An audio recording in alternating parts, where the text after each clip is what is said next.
നമ്മളിന്ന് കറി ഉണ്ടാക്കാൻ എടുക്കുന്നത് 1 കിലോ സാൽമണാണ്.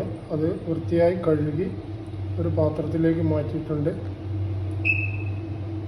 3 ചെറിയ സവാള ചെറുതായി അരിഞ്ഞ്, സവാള വാടിയതിന് ശേഷം ഒരു 2 ചെറിയ മീഡിയം തക്കാളി അരിഞ്ഞത് അതുകൂടി ചേർക്കുക.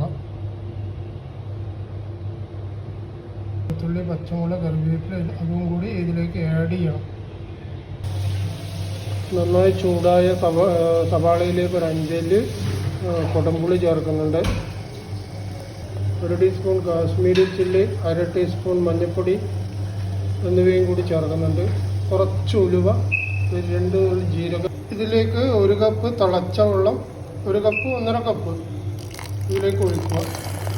ഈ വീഡിയോ നിങ്ങൾക്ക് ഇഷ്ടമായാൽ കമൻറ്റ് ചെയ്യാൻ, ലൈക്ക് ചെയ്യാൻ മറക്കരുതേ. ആദ്യമായി എൻ്റെ യൂട്യൂബ് ചാനലൊന്ന് സബ്സ്ക്രൈബ് ചെയ്യണേ. നിങ്ങൾ ഓരോ സബ്സ്ക്രൈബർ വളരെ വിലപ്പെട്ടതാണ്, മറന്നു പോകരുതേ.